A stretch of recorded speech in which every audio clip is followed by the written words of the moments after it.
A researcher, her name is Jane McGonigal, she studied games and to find out, can it help us thrive?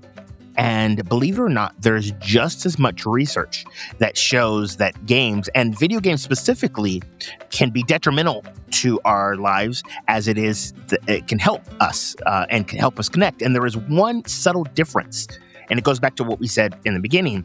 The difference between the people that used it for growth and saw growth happen and the people that used it and sort of, got sucked in and really harm things was their intention. So if your intention, and again, this requires conscious thought behind this. And a lot of times we use it as an escape and we're not, and that's why we get sucked in. But the interesting thing is that can happen to anything. It just so happens that video games is the thing that is sort of out there in the open because it's seen as a juvenile thing. But if you go into the thing of hey, I want to, take 10 minutes and play Candy Crush because I had a rough day and I just need, to disconnect so that I can, connect with my kids later, boom, you will use it for its benefits. However, if you went in as I don't want to deal with the world and I'm using this as an escape, then yes, that will become the pattern. And I know a lot of us, myself included, sometimes get sucked into that more escapism with it, and it doesn't give us those benefits. Welcome to Normalizing Non-Monogamy, the podcast where we interview incredible people from all over the world to hear their personal journeys of self-discovery through the lenses of love, sex, and relationships. Our mission is to show people that they're not alone and to inspire them to embrace their true selves so that together we can open minds and live authentically without shame. We believe everyone's story is powerful and beautiful, yet it's important to remember that everyone does life a little bit differently and that the views and opinions expressed by our guests do not necessarily reflect our own. Additionally, we aren't doctors. Please consult a medical professional for anything regarding your health that you might learn about on the show. Enjoy! All right. Well, welcome to the podcast, everybody. It's notably a Friday, not a Wednesday. So listeners of our show will notice that's a little bit unusual, but we're throwing a curveball in here. Curveball to talk a little bit about play. Today, we've got our friend Gary Ware here and Jace, also a friend of ours from Multi-Amory podcast, joining us to talk about the importance of play in our lives and as a means of resistance against the growing pressures and demands that I think a lot of us are feeling these days with, so many aspects of life right now just feel overwhelming. And so we're excited to talk today, not just about why this is important, but also some tools and strategies we can use to start bringing play into our lives, into our relationships, to help sort of come back to ourselves as the craziness of life and the world sort of swirls around us. Yeah. Yeah. Before we jump into more, we'd love to start by having you, Gary and Jace, introduce yourselves. Yeah, I'll go first. Thank you. My name is Gary Ware.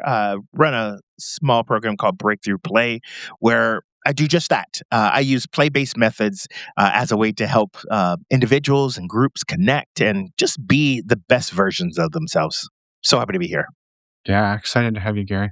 Awesome. And I'm Jace. I'm one of the co-hosts of the Multi-Amory podcast, which is a long-running show about relationships, especially non-traditional ones, but we try to cover everything, and we love focusing on kind of what can existing research as well as new research tell us about how we can apply these things in more than just the one cookie-cutter style of default monogamy relationships. Yeah. Love it. Awesome. Thank you both for being here today and for having this conversation with us. We're super excited to dive in. But before we do, we wanted to talk a little bit about the inspiration for this conversation. And part of that is that for Finn and I, the last few years have been full of really big changes for us. And pretty much everything in our lives has been in a state of flux. And we've been working really hard to find ways to strengthen our connection with each other and with ourselves through that. And one of the ways that we have been doing that is through play. And that's whether through a board game, a puzzle, mini golfing is one of our classic ones that we go nice. to. We try to find bring in play to bring back to ourselves and our relationship.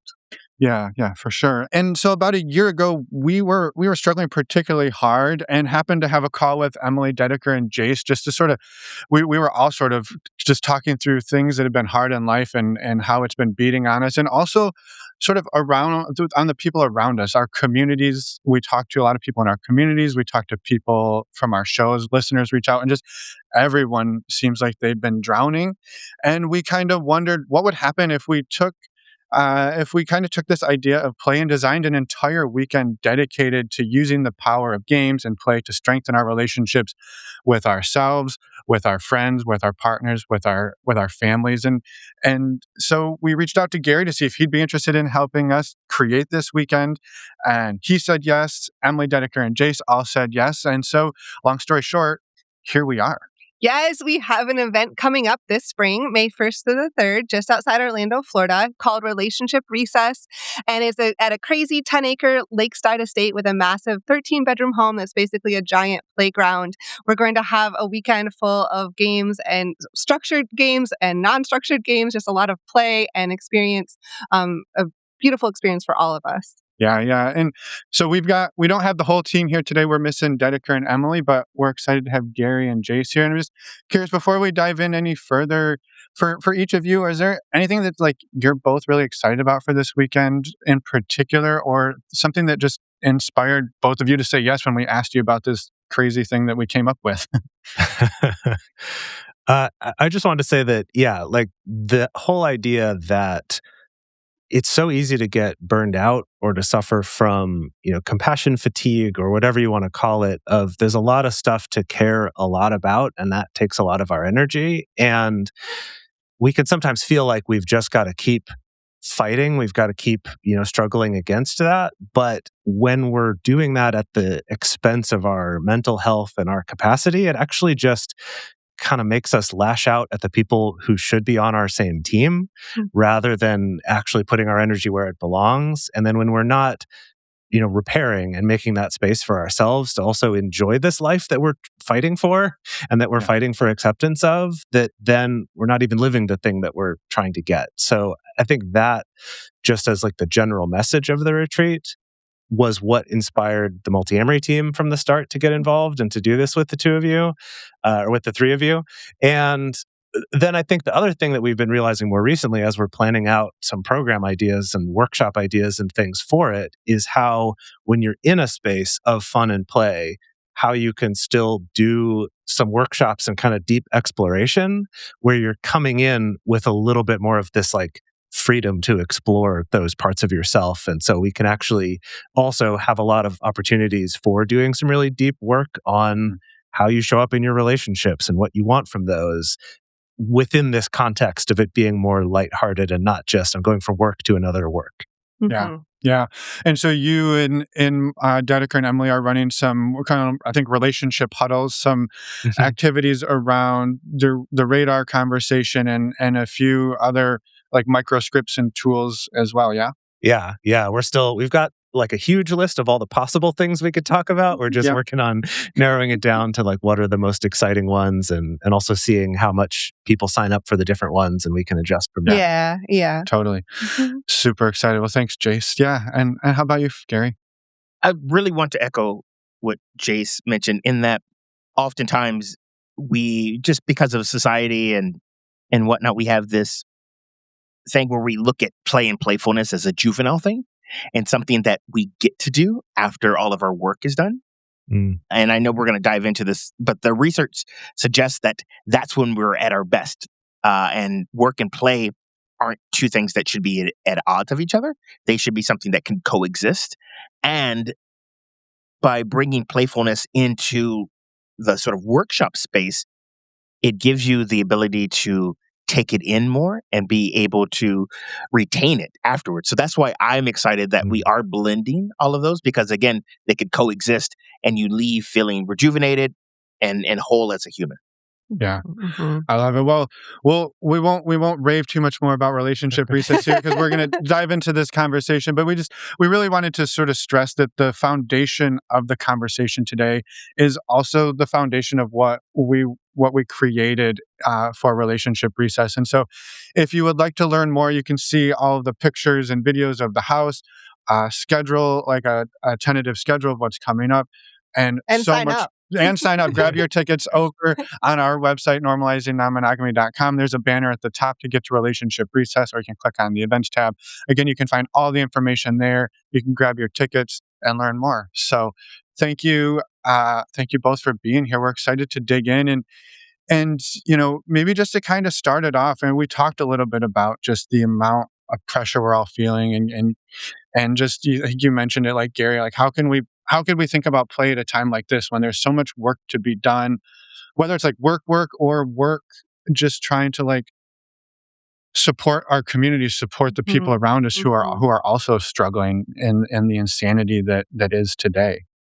Maybe just to kind of start with digging in a little bit more about this, like what's been your experience and how do you sort of approach play for yourself and the people around you when life is kind of crushing in on us like this?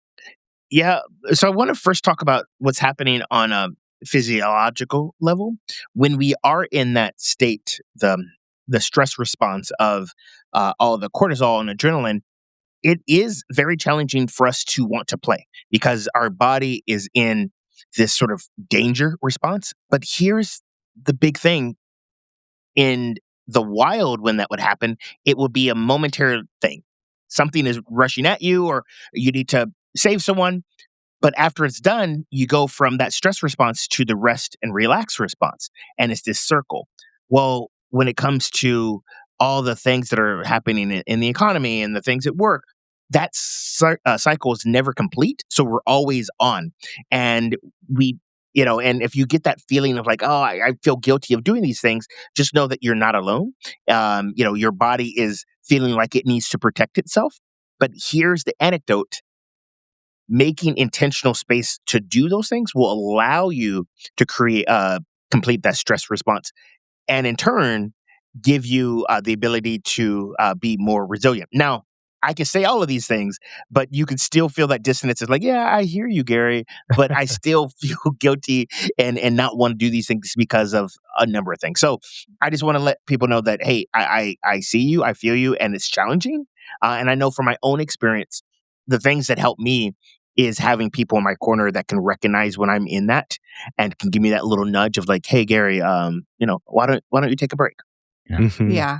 Yeah. The invitation. Yes. Yeah. It's funny. It reminds me of a couple of things. One is this quote that's often attributed to the Dalai Lama, even though there's actual evidence that this is many hundreds of years older than that. But it's this, I meditate for an hour every day, except when I'm really busy, and then it's 2 hours. And I also heard a similar piece of advice actually from a voice teacher I had when I was in high school. That guy was stressed out about schoolwork and things like that. He's like, you reading any books right now? I'm like, I like reading, but I've just been too busy. He's like, that's why you especially need to read. And I feel like it fits into this similar thing of like, you've got to engage in another way. You can't just stay in that one mode all the time because that's literally killing you. Yeah. Right. Well, and it's having to break, like we live in a world that everything is urgent right now. Like everything feels urgent. And so you have to intentionally break that. And even though you don't quote unquote have the time because you're too busy to read or to do something like that, to figure out ways to intentionally break it and choose to do something different, even if it's reading for 20 minutes. Like it doesn't just starting to, I'm telling this to myself as yeah, well. I know. I'm like, I need to take notes for myself. Yes, exactly. Note to self. Note to self. How can I find even small moments when life feels so busy and everything feels urgent to bring this in? It's not easy. Yeah. Well, and I will say too, right? This idea that we're not only does it feel like this, but I feel like in many ways it is this. We're always available. We always have our phones. Work is never that far away, and it's just all consuming a lot of the time. And like you talked about, like we don't ever hit pause. We don't ever just take a few minutes where we're not looking at something, consuming something. And if it's not the actual like your day-to-day like work job, it's the work of trying to maintain our sanity as other stuff is happening. The news is 24 hours a day. Everywhere you look, we're just inundated.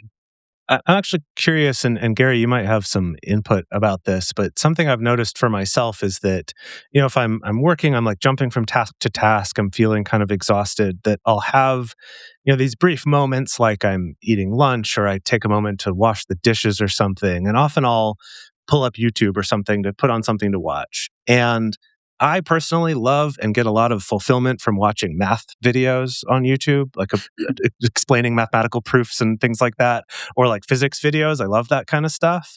But often when I'm in that state of being really stressed, I actually find myself more likely to instead click on a video that's like the latest about the Epstein files or like this terrible thing that Trump just did. And like I find myself like drawn to the stuff that I know isn't like intellectually I know isn't going to help me unwind from this like bound up stressful place that I'm in, but those almost seem more attractive when I'm already in that mode, even though they're the opposite of what I need.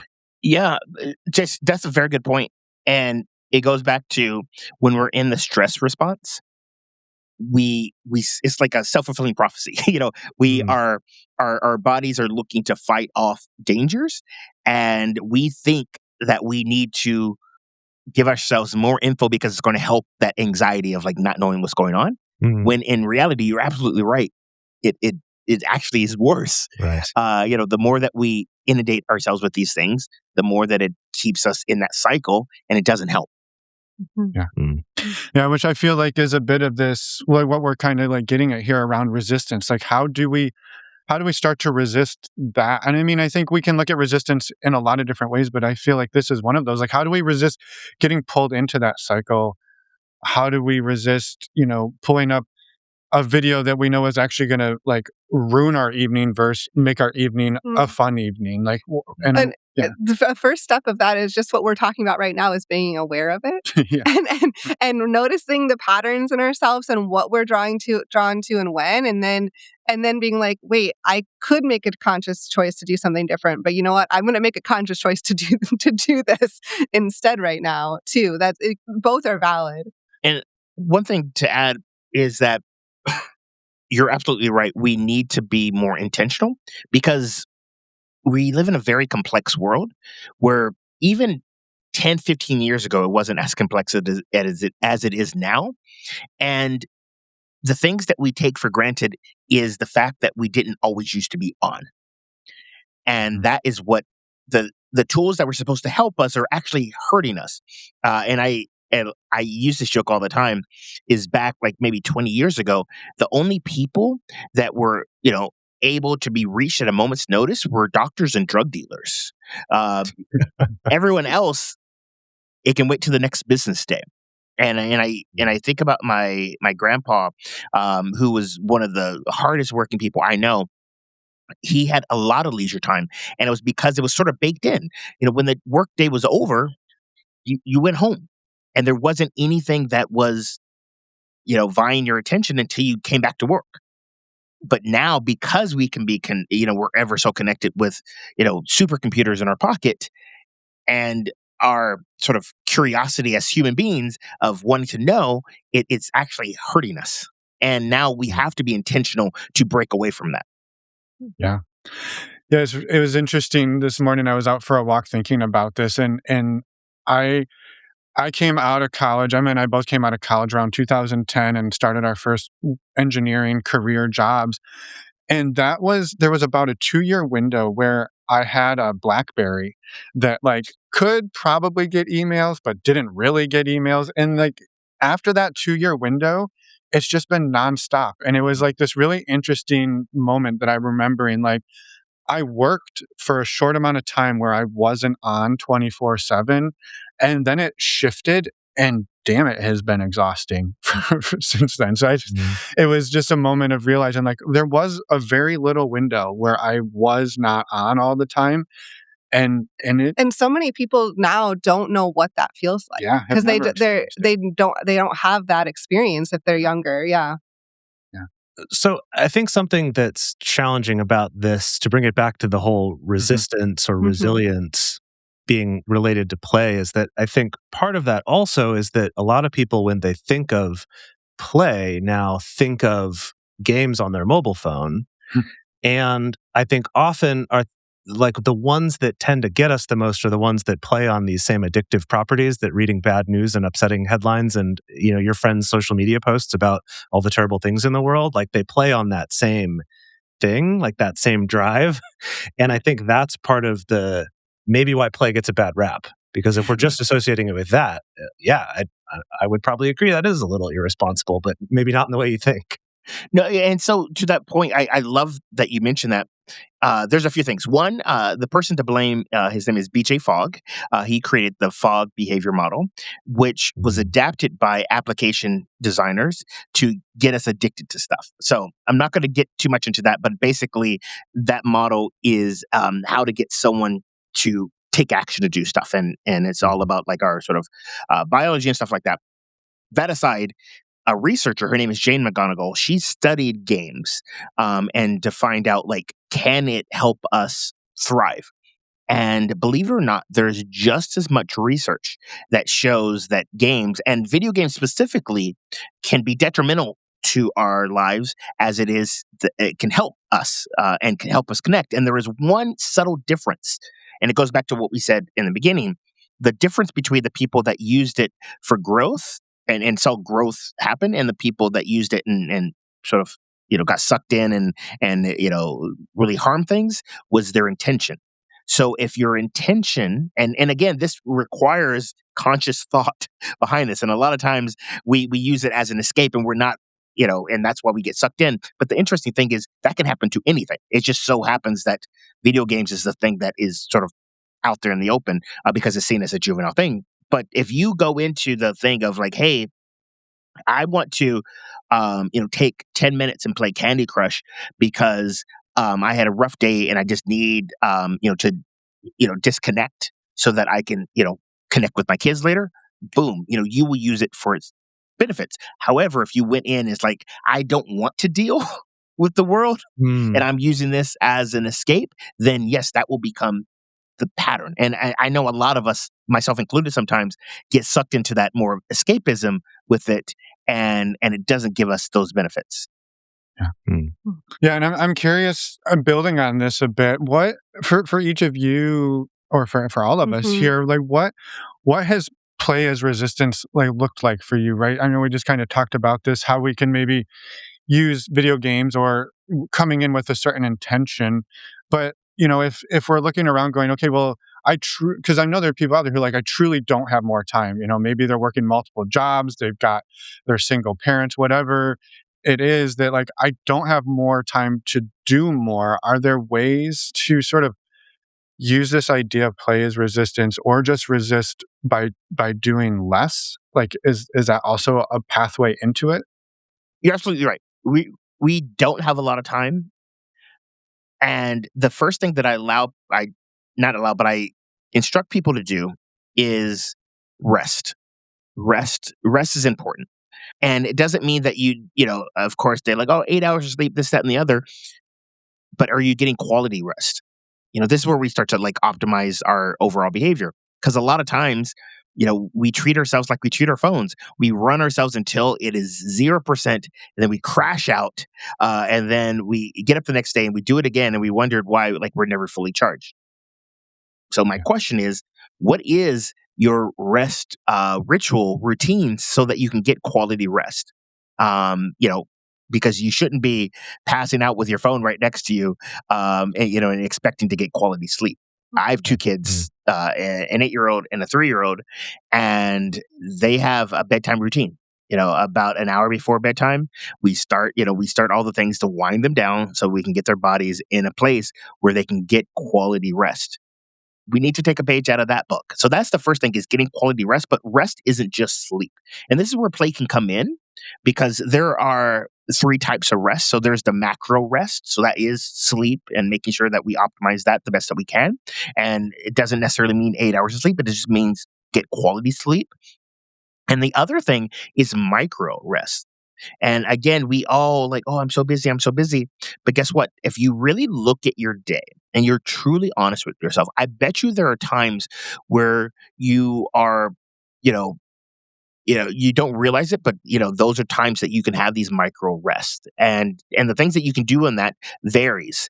But these are the things throughout your day of just moments of disconnection from stimulus like technology and stuff like that. And this is where you could take 5 to 10 minutes and maybe doodle, or 5 to 10 minutes and walk or stretch, or something that brings you joy.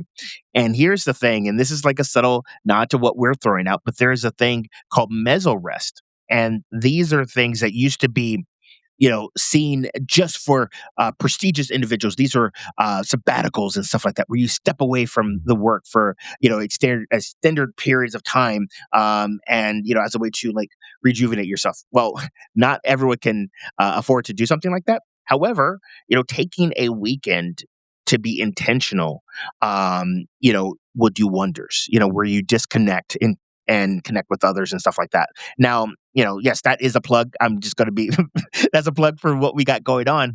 But also, this could be something, that you put into your life more often than not. As a parent, I am fortunate that some of these things are baked in.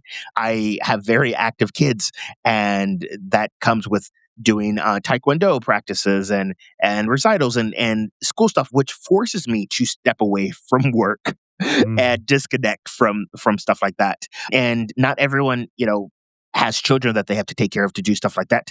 But that doesn't mean that you can't give yourself an excuse, to step away from the work. We just have to realize that by doing so, the world is not going to end. So I'll step off my soapbox for a moment and let Jay chime in if you want. No, I love that. And it kind of reminds me of something that I feel like for the past couple years, Dedeker and I have been talking a lot about, which is this thing of realizing and kind of being honest with ourselves that a lot of our feelings of self-worth come from how productive we perceive ourselves to be. And that's 100% this like, yes, capitalism won. Yes. You've been reduced to what you produce, and that's it. And we do that to ourselves, right? That we've kind of bought into that narrative. And I think we're still on the awareness step, even a couple of years in, because it's hard to break those patterns. It's hard to change how you think about it. But it's that idea of oh, I don't know, today, like I felt like I was busy, but I didn't get anything done today, and I feel bad about that. I feel, I need to start early tomorrow to see if I can get a little more done, and just kind of realizing how much of that narrative is tied up in my worth as an individual in society is tied to producing enough. Yeah. And whatever that enough is a big open question too, right? And I think that's not tied to a job necessarily, right? Like maybe you have a boss who expects a lot, but so many people I know doing the kind of hustle culture, working for themselves thing are even worse bosses than normal bosses are in terms of how much they expect and, how little breaks they want to give. So I can fall into that trap on both sides, feeling like I want to do really well in my day job and also feeling like I need to do exceedingly well for my own things like the podcast and stuff like that. And it's easy to fall into that trap. I feel that in a huge way. I make the joke often that when we walked away from our jobs, our careers, and started sort of working for ourselves, I started working for my biggest asshole boss ever, which is myself. Exactly. Who's like harder than anyone who's ever. I'm harder than any of my previous bosses have ever been on myself. And so, I think one of the things we talked a little bit about before we hit record was just sometimes the idea that this resistance isn't about doing more, but it's also about like refusing to get cynical, refusing to cave to these pressures. And I think I've seen that is something that I've been trying to do for myself. Like when I send an email, because I'm all up in my head at 11 o'clock at night, not expecting that somebody sends one back. Right. I'm often like, if they respond, I'm usually like, no, don't respond. Like, I don't want you responding it. Right. So I think, there's ways we can do this for each other, because it can become a really vicious cycle where you see somebody else working crazy and you're like, well, I have to keep up with them. But, I just wanted to throw like a little shout out. Last week I sent an email to somebody. We were sort of off the grid on vacation. Sent an email. I was like, hey, we're kind of off the grid, but I can work on this. And they sent back, they're like, don't even worry about it. So glad you're taking care of yourself and you're not like, so can we celebrate each other when we see each other playing and resting and being like, oh, great. You're not pointing out how bad I'm doing. You're giving me permission to play. Like when you take care of yourself, I look at it and go, wow, I can do that for me. So I don't know, just a plug for humanity and all of this, that we can take care of each other a little better. Well, and celebrating the power of choice, that's when we feel like we do have choice in it. That's what can open up so much, because oftentimes we don't feel like we have choice, especially in this world right now. Yeah. So I have a question for Gary, actually. And this is about this kind of idea of supporting each other taking rest and maybe enabling each other to take rest like that. I could send a message now, or I could schedule it so it doesn't send till the morning. So I'm kind of putting less temptation in front of other people to respond at odd hours of the night or things like that. But I think that sometimes what I see in our online communities, like in the multi-amory community sometimes, or other spaces where there's also this sense of, right now, like we're under threat, right? This is kind of a dangerous time, and there's a lot that feels like we need to do, or like a lot of dangers to be aware of, that I think sometimes our own internalized guilt of, well, I'm not doing enough, can translate into kind of beating up on other people anytime they don't seem like they're doing enough. I'm curious if you've found, anything in research or in the workshops or things you've done that can help with that. So it just seems like such an endemic problem to social groups and communities that do feel like they're under threat. You're absolutely right. That, again, it goes back to the different sort of states. Like when we're in that stress response, we don't see the world as a playground. We see the world more as a battlefield where we need to protect ourselves and we need to protect the people we love. And again, the thing that we least want to do is often the antidote. So again, it goes back to like what you mentioned at the top of, hey, we need to do more of that because it's going to help us. Because going back to play and playfulness, there was research. I believe it was out of Thailand, and they had the elders that were lonely, and then they had the younger generation that was needing mentorship. And so they did this program where they brought these younger people and they paired them up with an elder, and basically they had to spend like an hour a week together. And for the control group, they can do anything. They can talk. They can read together. Like you choose. Whatever you want.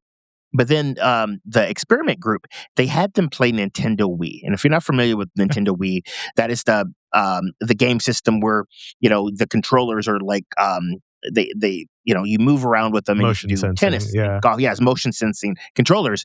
And so they had them do that with their time together. And so after 30 days, they surveyed the group. And as you would suggest, when you intentionally spend time with someone, you have a stronger affinity because, again, you see their humanity and you see who they truly are.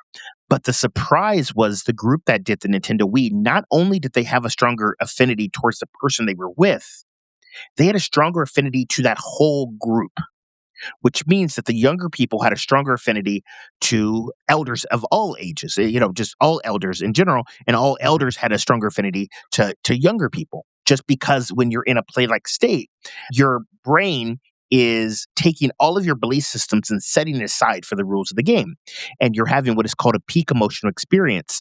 So you're having all of those positive, neurochemicals flowing through your body, and it gives your brain a moment to say, oh, I'm enjoying this, which means that, you know what? I like this person and I like people like this person. And that is, again, the magic of play.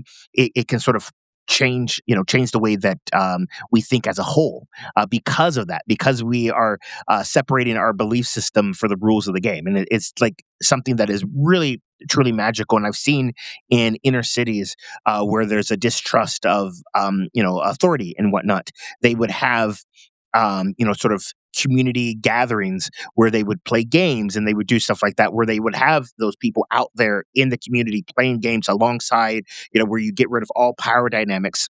And in that moment, we start to have a stronger trust. So again, it's something that we don't think that we should do, but when you start to do that, you start to see the humanity in someone, and then in those moments when we are online and we are missing those social context of like these are human, you'll start to have like a little, sort of you pump the brakes a little bit more. I don't know if that answered your question a little bit, but I feel like there is again hope for humanity if we can, bring each other together to have these moments. Yeah, it's just hard to. So I feel like so often we find there's some inherent challenge with how we relate to each other in these Yeah. asynchronous online ways. Yes. And it's just hard to find solutions to that. Because like your thing about play reminded me of a study that I learned about, and I actually just Googled it real quick, and there have been several since then. But back in college, when I was doing some music education training, that there was this study showing that if groups of people did something rhythmic together, where they were all keeping the same beat as each other, that then in later events, they were more likely to trust each other. They exhibited more pro-social behavior. They were less likely to feel, negative toward each other or hate each other, things like that. There have been lots of like variations on this since then, but Yes. there's kind of something about play that is also in real time versus playing a game via like letters or something, right? There's this big delay, and so I wonder. I don't know. I there don't is have a something, though. solution, but I wonder. Yeah. So, in that book that I mentioned, Jane McGonigal and Super Better, in some of the research she found was there were some asynchronous games that people played that brought them together. So there was this unlikely marriage that happened between people of two different sort of nationalities, and there was a clash between the in-laws because of the differences in their cultures, and so like it was seen as like, no, you shouldn't marry this person, blah blah blah, all this other stuff. Nonetheless, love is love, and they got together. But this was around the time of, do you remember Farmville back in the day? Sure. Yeah.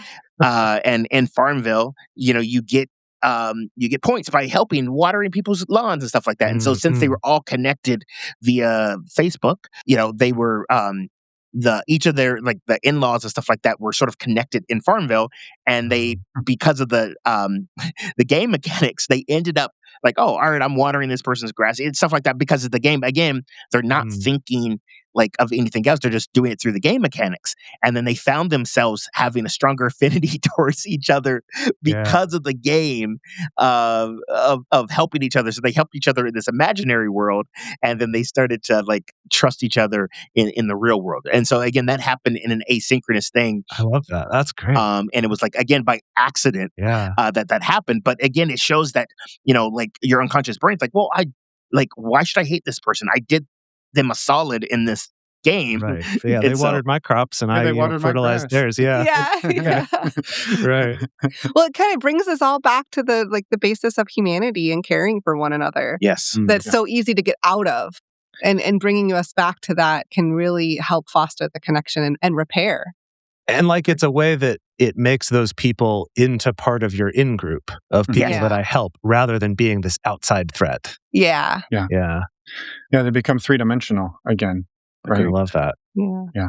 So you're saying we should all reboot Farmville? Someone needs to like that, right? Farmville, and then subtly get the people that are having these bites, like just get them in there. Get them in there. Yeah. Okay. Love it. Easy peasy, no problem. I know, right? Done. Yeah. One thing I just wanted to touch on in here too, Gary, I'm just kind of curious, is we've used play and rest almost interchangeably through the conversation today. And I'm just kind of curious. I know they're not one and the same, but I will say for myself, I've noticed rest becomes easier when I play, because when I'm in something that's taking my brain and saying, okay, focus on this game, it helps me forget all the other stuff. So I actually rest, or at least that's what I experience. And I'm just curious, like, in your work, what have you seen as the actual link between rest and play? I thought it'd be helpful to kind of tie the two together a little bit, because we've used them fairly interchangeably.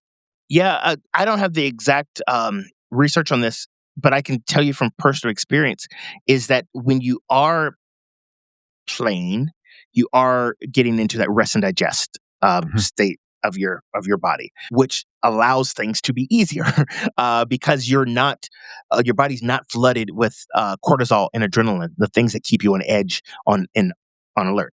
And I also like to note that play is different for everyone.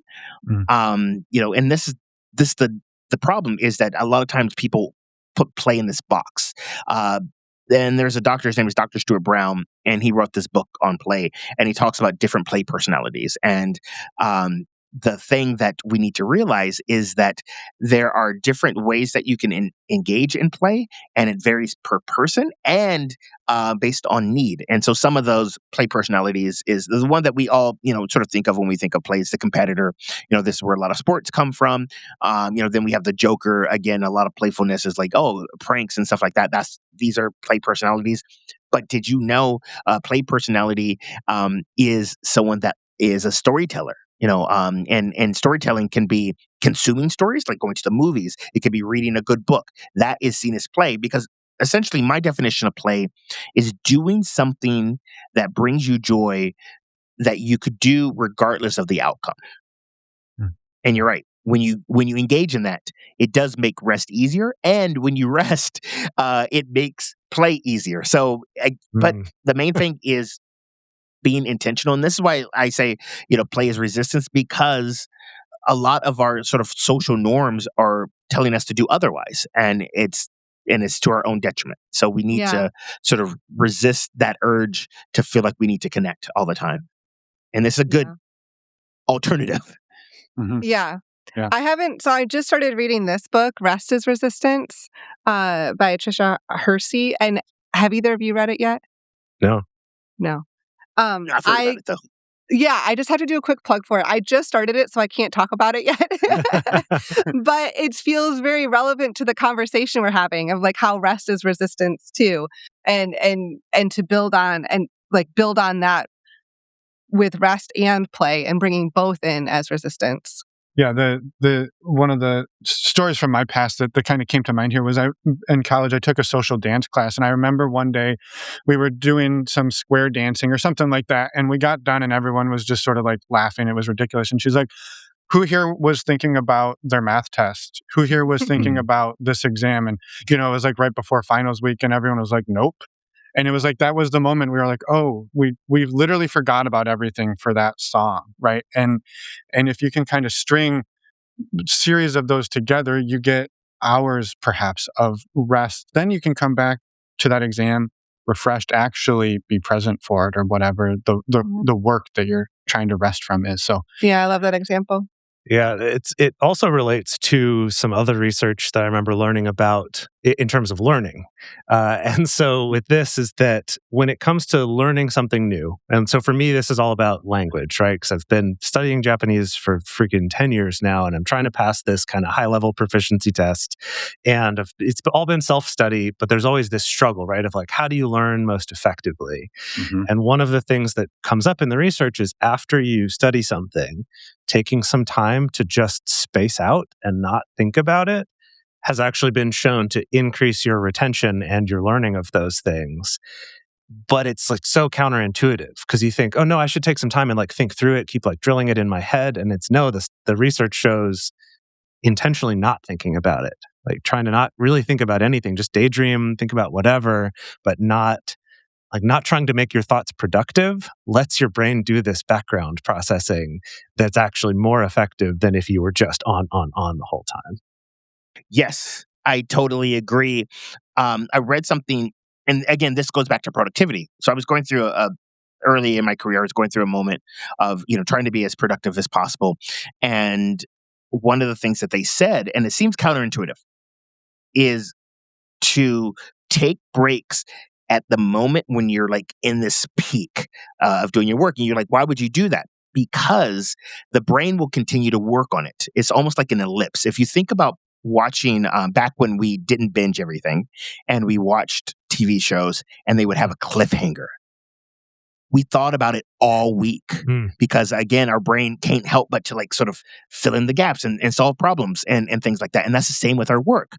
So if you design your workday in such a way where you take the break at the exact time, your brain's going to continue to work on that in the background. And then you do something that is stepping away from what you're doing, and it just allows your brain to work on it. And as Jace mentioned, process it, and you're going to be able to better suit yourself like when you come back from it. So like I love that there's research that shows that it's great for learning as well. Yeah. I mean, I just, as you're both talking, I'm like, when I'm able to do that, I've found that I am better off in the long run, because it is, your brain keeps working in the background the whole time. You just, it's hard to let go and trust that sometimes. Yeah, that's the part. And even knowing this, I still really struggle with doing Exactly. it, right? Instead, I want to jump from learning one thing to jump into the next productivity task or the other thing I have to learn, even though that's counterproductive. Yeah. And I have a story on this, if you don't mind. Back when I started doing what I was calling recess, and you both participated in one of my recesses, I was testing it out, and a really good friend of mine, she sent me a text before my very first one. She wanted to be there to support, but she said, "Man, I have a busy work day. I'm probably going to be here very late. I'm sorry, I'm not going to be able to make it." And I knew she was like on the edge of burnout, complete burnout. And I said, "Hey, do you trust me?" And she's like, "Yeah, of course I trust you." I said, "Look, it's right around the corner from your office. You probably need a break. You probably have not hydrated or anything. Just come down for 15 minutes, 15, 20 minutes, and then you can leave.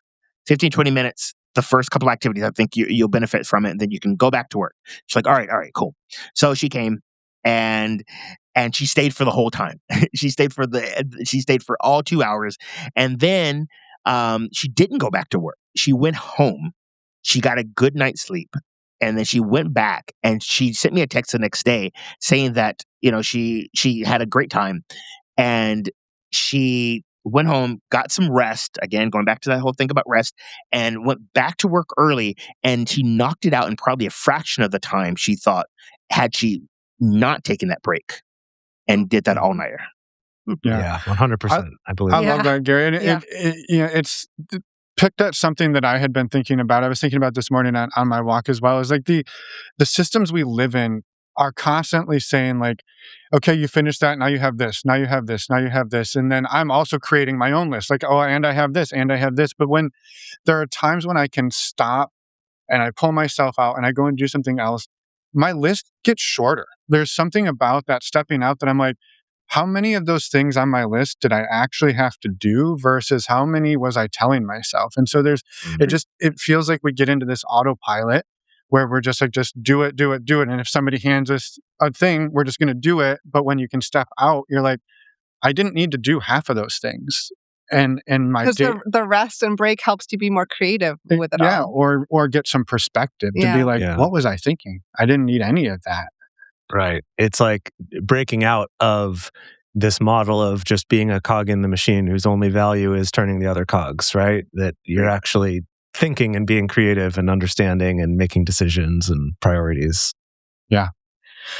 Yeah. I love it. I appreciate that story, Gary. It's powerful to know that, like, yeah, the 15-minute break reset the whole evening and the next day and probably set her up for a better week. Agreed, right? For 15 minutes. Yeah. And she stayed longer than 15. But Right. again, going back to Fogg's behavior model, I guess this is a good point to talk about it.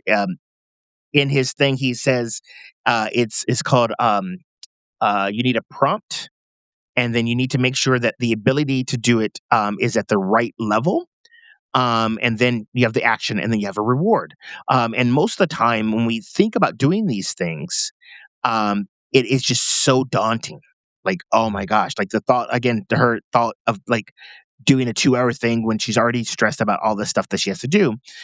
And then, and that's why BJ Fogg wrote a book called Tiny Habits, and he talked about if you're trying to do something, just make it slightly easier.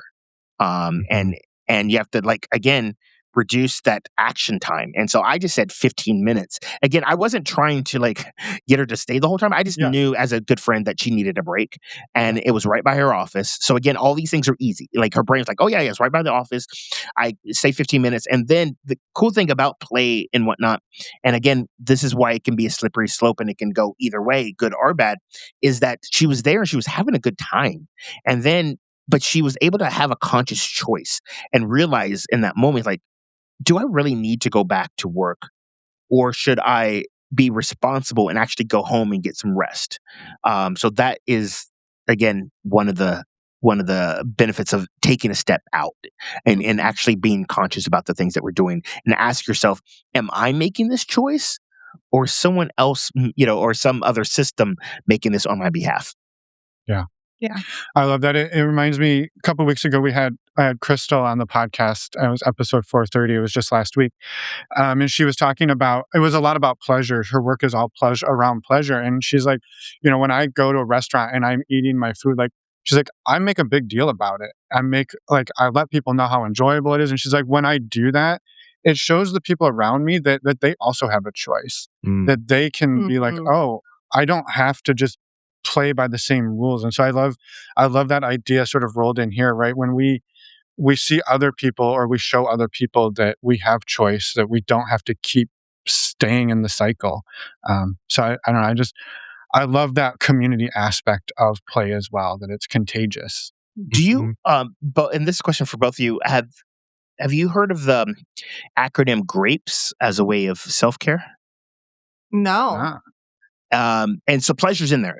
Pleasure is the P in grapes, so it's GRAPES, and G is gentle to yourself. The R is relaxation. The A is accomplishments. P is pleasure. E is exercise, and S is social. And these are things that, again, if you incorporate them in your sort of life, it helps reduce the inflammations and the anxieties and things like that, because these are the things that we need. But the interesting thing is, these are the things that we often do the least of. Yeah. Or almost until we're forced to, because our bodies might shut down. Agreed. Yep. And then we have to take a break because our bodies are telling us you cannot continue. But what would happen if we tried to listen to we ate our grapes earlier? Yeah, if we tried to listen to our bodies sooner, and listen to our nervous system sooner, and what feels how to break that cycle, as you're talking about in the stress cycle, right? You have to choose to get out of that, because you can't be innovative or resist or do a lot of the work when you're in survival mode as much as we want to be. Yeah. Great. Oh, that's such a good point. I love this. I just looked up, grapes self-care, and found various resources online of kind of things to do in each of those categories. So this is stuff I need very badly right now, because I've been in a pretty bad cycle of being really stressed and anxious and all that. So this is good for me. I'm getting a lot out of this. Awesome. My therapist, every time we have a session, it's like, Gary, have you been eating your grapes? It's an ongoing thing. Nice. Yeah, it's about resourcing ourselves in so many ways, in all of those ways, is the grapes, so that we can show up in the world. Otherwise, our bodies often will tell us that, like, in a different way. Agreed. Yeah. I'm curious for everybody here, and Gary, maybe to lead us off, like, ways that I know we've talked about like all these great ideals of what we're striving for, but what are some ways that I know you talked about, you have kids, so that sort of injects some forced play into your life.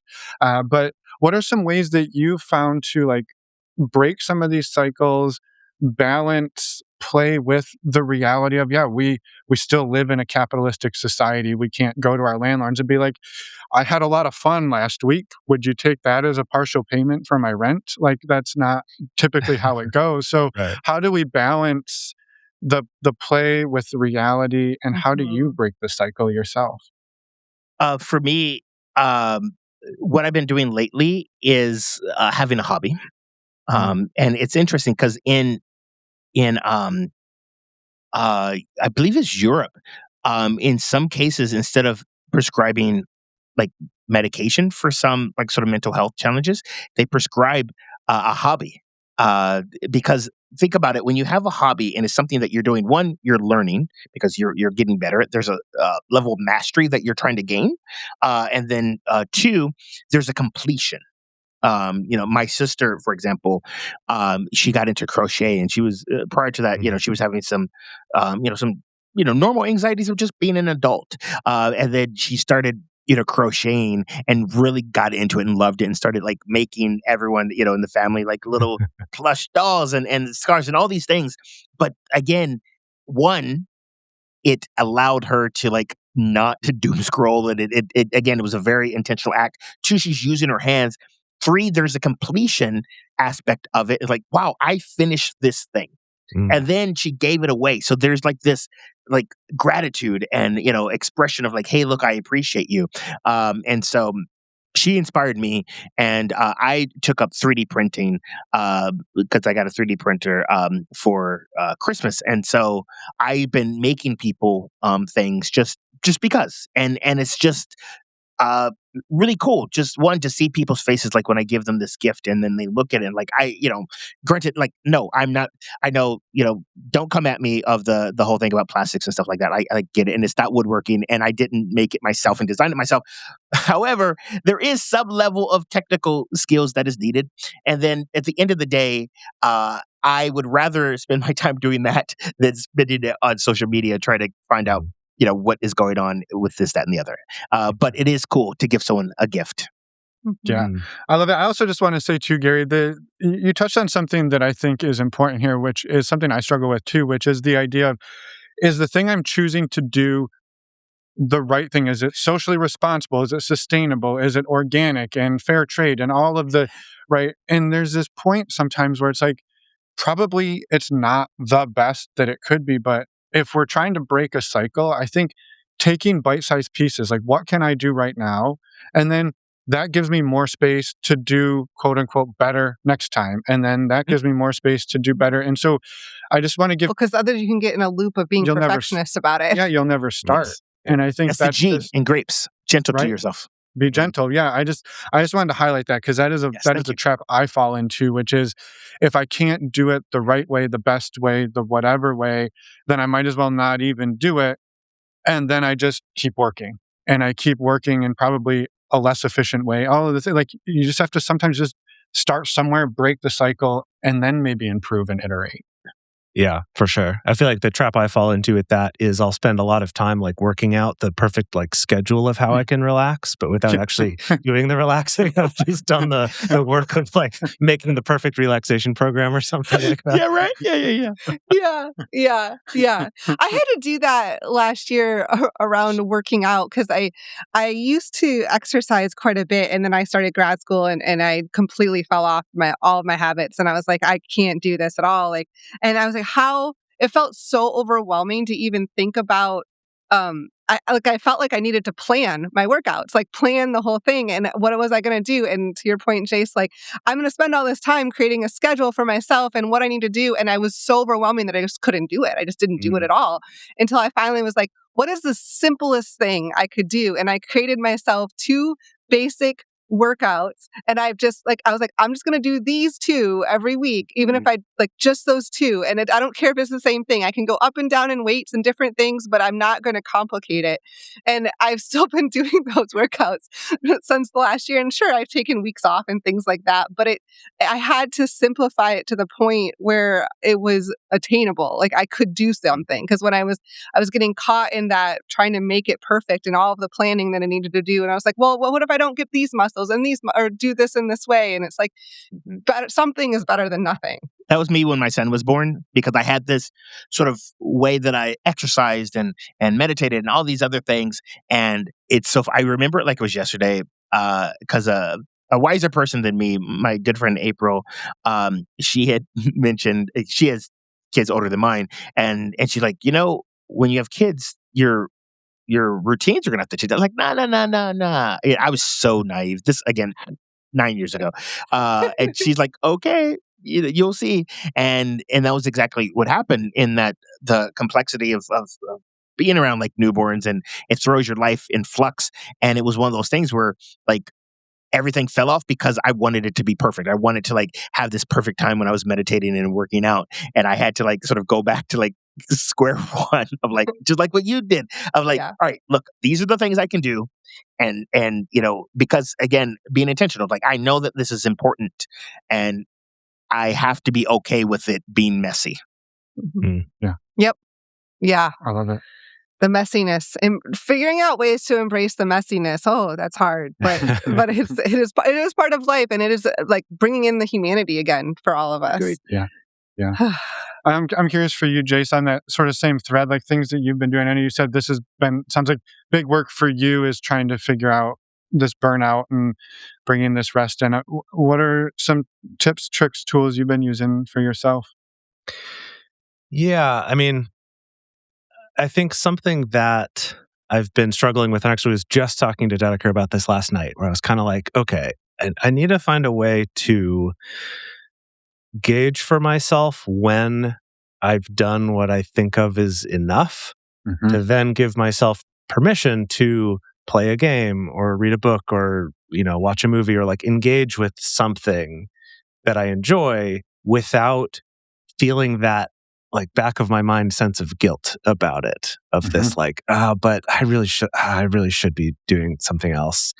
And that meter's just hard. And I think that on the one hand, there's realizing that when it comes to work, often I'm holding myself to a 10 times higher standard than anyone else actually is, because I just want my work to be good.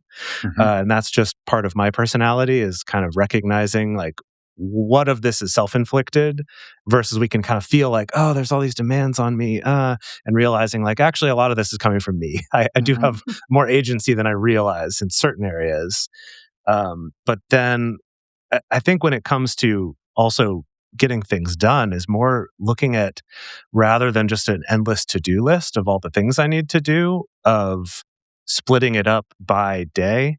Like I use bullet journaling as the technique where you basically break up your to-do list, but assign them to specific days. And the idea being that you keep the number of things on each day ideally quite small. Like I try to keep mine to like 2 or 3 things, like very small, because I know I'm going to do a bunch of other stuff too, right? Yep. Someone's going to message me, they need help, this thing's going to happen in the server, I need to go update that. There's going to be stuff that happens. Yep. But trying to focus on like, just if I can get work done on these things, I can feel good enough to then let myself actually enjoy my time with my friends, or to go do something social afterward, or go to a community event or things like that, that otherwise I just won't ever let myself do, because I'll just work and work and work and work instead, and then just feel so exhausted. I'm like, no, I can't do anything. I just got to zone out and go to sleep. Yeah.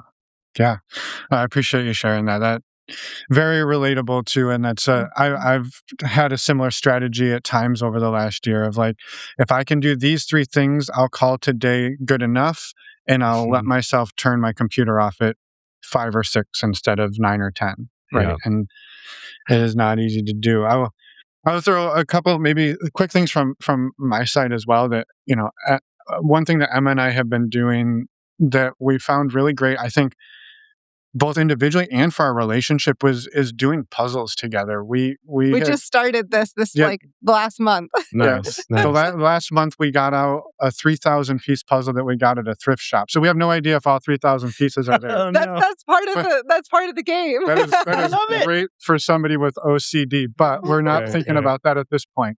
But anyway, just what we found is like, we can sit in quiet, or we can chat about our relationship, we can chat about our individual stuff, and it gives us listen to music. Like, it's just time where we're in our relationship together with a little bit of a distraction, so it's not this like focus, like, okay, we're going to sit and have a deep dive into our relationship and talk about hard stuff, but like, we can chit chat about it, and it comes up and then it fades away, and so it's just a less intense way of approaching it. So that's been really a great thing for us the last couple of weeks. And I think this one is a little more personal for me, is I tying it into a strategy I've been using, is sort of dealing with obsessive compulsive disorder. So I was diagnosed with that last year, and sort of the gold standard for that is something called exposure with response prevention, which is essentially you expose yourself to one of your triggers. So if it's, locked doors or turning lights on and off, whatever the thing is, and it's almost sort of brute force. Like you expose yourself to it, and then you just do not do the thing that you would normally do to make that feeling go away. So I'm not going to go look at the door again. I'm not going to get out of bed and go check the locks again. And so there are times where I find myself, I've intentionally said, I'm going to turn work off, and I'm sitting there and things are just coming at me left and right. Like, oh, do this, oh, do that, oh, do this. And it's sort of just brute force. Like, no, I'm just not going to, and I'm going to see what happens if I say no this time. And it's really uncomfortable. But similar to what we talked about earlier, is we learn that sometimes the things that we thought we had to do, we didn't. And I know so much of that is I've trained myself to think that everything that comes into my brain that I think I should do, I have to do. And by just sometimes being like, no, I'm just not doing that one. I'm breaking that pattern. And it's hard. It is hard, but it's working slowly. Yeah. I love that. No, that's awesome. It actually reminds me of something that is another really good thing to do, and this is not specific to OCD at all, but is when you find these like little kind of dead time moments in your day. And this is like examples of this would be, I go to the cafe and there's like two or three people ahead of me at the counter. I'm standing in line for a few minutes, right? Not a huge long wait, but a little bit. Or you're having dinner with somebody and they get up to go to the bathroom and you're just sitting there by yourself for a little bit. Or something like that. Something where you're waiting for a thing. It could be you're a graphic artist waiting for something to render. Whatever it is, these kind of like little things that for most of us, we're so afraid of boredom that we just go to our phone right away. Or we're worried we're missing something, maybe, that kind of thing.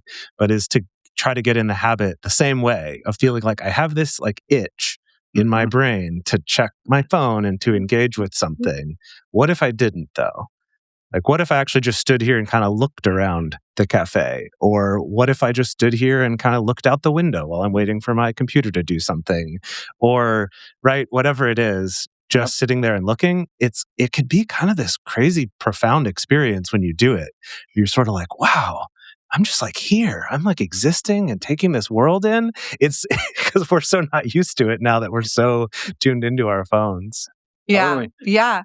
When you notice things, I love that example because then, and I've tried to do that too, you notice things you would never have noticed before. And especially if you're out in a public place but even in your own place, like own home or own place, you notice things or ways you're feeling or maybe an impulse of like something you need. I actually need to go get a glass of water. I didn't realize I was thirsty until I slowed down enough to. That's such a good one. To realize that I need to drink some water. Absolutely. But yeah, I love that example. And I'll throw in one other quick one on my end. I've noticed that these micro moments, not too different from you, Jace, but like just when I have like a break between meetings or client sessions or something like that, and I have 10 minutes, sometimes 5 minutes to put on a song and to just stretch or move my body to that song. Like I'll pick a song for 3 or 4 minutes long and listen to it and just be in the music for that short time. And then you're like right back at it. But just that little bit of break and moving my body, or even just standing up and stretching helps so much to help keep going into the next thing and be like, wait, that was a moment of rest. I love that. I love that. And one thing to help people actually put this into action, because oftentimes, and I know this from personal experience, we hear something inspiring like, this podcast, and we're like, oh, wow, I really want to try that. And you really want to, you honestly really want to. But the reality is we've created these neural pathways that do the opposite. So we can't rely on ourselves to do these things without intervention. And that's why I love, Finn, that you have a process of going through that. And BJ Fogg talks about creating recipes. And it's just like if you read the book Power of Habit, they talk about this too, in that you have to be intentional. And so you have to think of what is the trigger? I'm in line. And what's the habit that I normally do that I don't want to do? All right, I do this. All right, instead, what do I do? So you have to like be intentional to set up these things, and you have to make it easy for yourselves. Like, for example, after meetings, so that's a trigger. I will, doodle for 5 minutes, but you need to make it so easy that your doodle pad is right there. You have everything within arm's reach, because if you have to think about it or rely on your own self to think about it, it's not going to happen, because the way that our brains work, the moment something becomes a habit and we do it without thinking, your body, believe it or not, before you're conscious, you are already making that move towards that thing. There's been a lot of research that showed that they train mice to go through mazes, and they had like the little EKG caps on their mice. These have to be tiny. Quick aside, like to be able to monitor mice brainwaves. But nonetheless, and they monitor their brainwaves, and they notice that once they master the maze, they can go through the maze, but the brainwaves aren't as active, which means that, again, they're in an unconscious state. And so that's why you have to be gentle on yourself, because a lot of times the things that you do, you're like, oh, crap, I did it again. You did it in an unconscious state. Like your body was already going to do it. and then it just justified, the thing. So we have to be intentional. Yeah. And on that note, one more thought is something I've worked with clients on often is creating like a resource list, kind of like you said, a recipe or a menu, and literally putting it on your wall, encouraging people to write it, take a pen and a pencil or a paper and write it out, make it pretty if you want, but it doesn't have to be, even it can be a sticky note, but something that's like hang it around wherever you live, put it in your bathroom, in the kitchen, I don't care, but places to help remind your brain so you don't have to scan and try to think about, okay, I need to make a different choice here. I want to make a different choice here. What are my options? Or even writing out your nighttime ritual, right? Like if you're creating a bedtime ritual for yourself, but then writing yourself what you do while you're trying to learn it, so that it's there. You don't have to think, wait, what was next? What did I want to do next? No, I'm just gonna look and see here. This is what I've created for myself, and I want to try it. And that doesn't mean it can't change. You can change it at any time, but it just helping yourself get through that step of having to think through it. If I could pile on just one more here, and that's taking advantage of a response that you already have. So your phone's kind of the easy one there is change your background, change your wallpaper to just maybe like black with white text on it that says don't look at your phone, or space out for a second, something like that. Yeah. Or something that I've seen some people do is like, you have that muscle memory of every time I open my phone, I open Instagram, or every time I open TikTok or email or Slack or whatever. And then it's open before you even realize it. Right.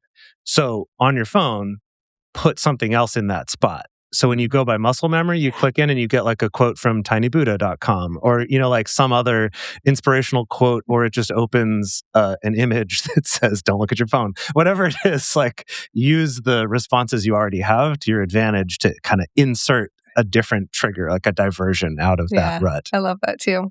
Yes, I replaced the Instagram app with Kindle. Nice. The placement where it was. Yeah, it's so much on this. When I deleted social media off my phone, my first step was to delete it just off my like home screens.